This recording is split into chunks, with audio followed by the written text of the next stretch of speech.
I always say tariffs is the most beautiful word to me in the dictionary.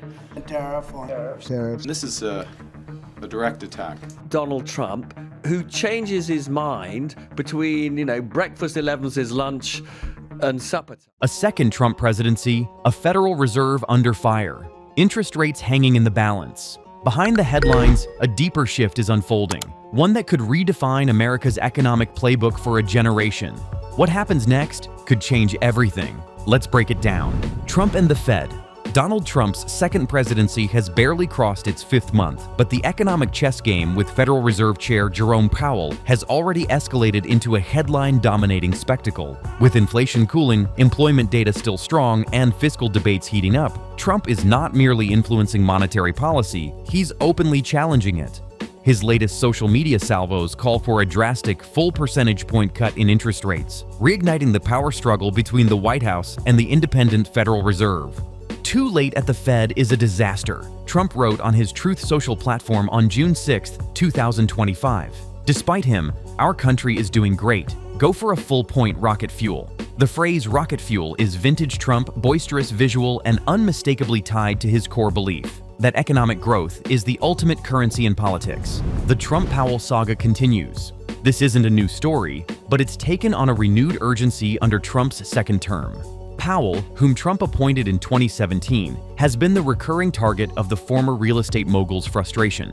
Even though Powell's tenure as Fed chair is slated to end in May 2026, Trump has now publicly floated the idea of replacing him.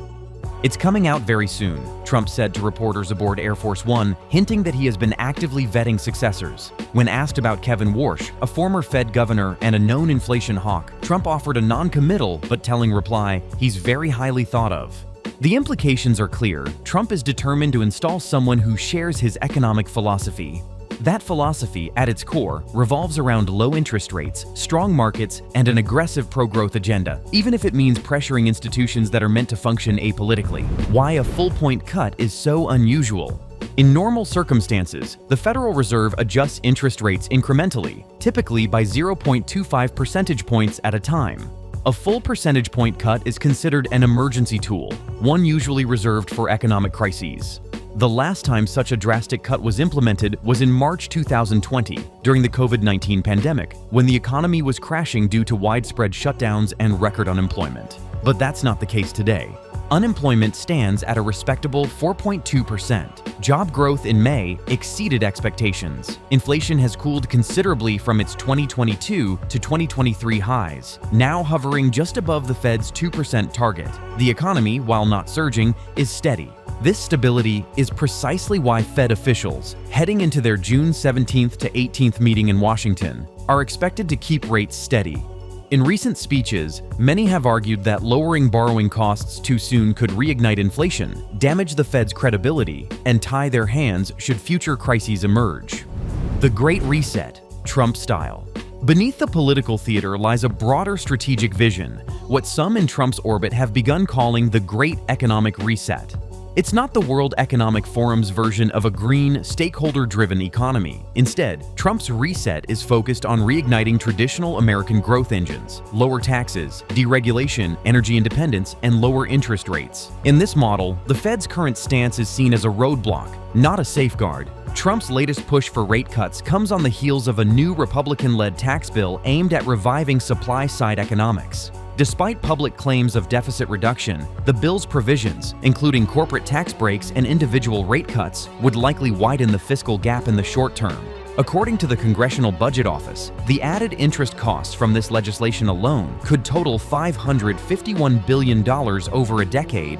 Yet for Trump, this isn't an issue of budget math. It's about optics and momentum. Lower rates, he argues, will reduce government borrowing costs, stimulate investment, and deliver the kind of growth that makes deficits manageable.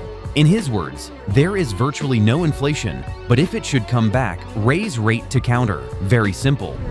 Powell's dilemma. Powell remains, at least publicly, committed to the Fed's dual mandate, stable prices and maximum employment. Privately, however, there is little doubt that the pressure from Trump complicates the Fed's position. Any future rate cuts, even if justified by data, risk being perceived as political capitulation, The Fed's cautious stance in 2025 reflects this sensitivity.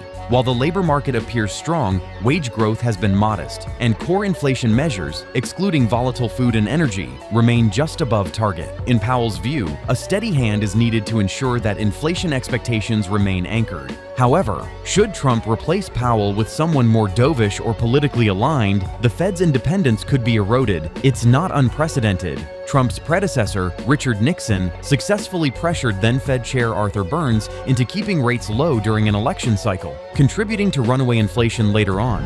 Trump's strategic messaging. By painting Powell as an obstacle to prosperity, Trump distances himself from any economic stagnation that might arise during his second term. The nickname, "Too Late," evokes incompetence, hesitation, and inefficiency, all traits Trump loathes. And by repeatedly linking Powell to higher borrowing costs, Trump is setting the stage for a narrative where only his policies can rescue the economy from stagnation or debt doom. His messaging resonates with a segment of the electorate tired of high mortgage rates, expensive credit card bills, and sluggish wage growth, even if much of the pain stems from earlier inflation, not Powell's recent decisions. June and beyond. With the Fed's next meeting looming, all eyes are on Washington. The board is expected to hold rates steady, but if economic indicators soften, say a surprise uptick in unemployment or weakening consumer demand, Trump's pressure campaign might begin to show results. The idea of a new Fed chair, perhaps Kevin Warsh or another Trump-aligned economist, signals that Trump's long game isn't just about interest rates. It's about cementing a legacy that permanently alters the institutional framework of America's economic governance. In the meantime, the U.S. economy stands at a delicate inflection point. Growth is stable but not booming. Inflation is contained but not dead.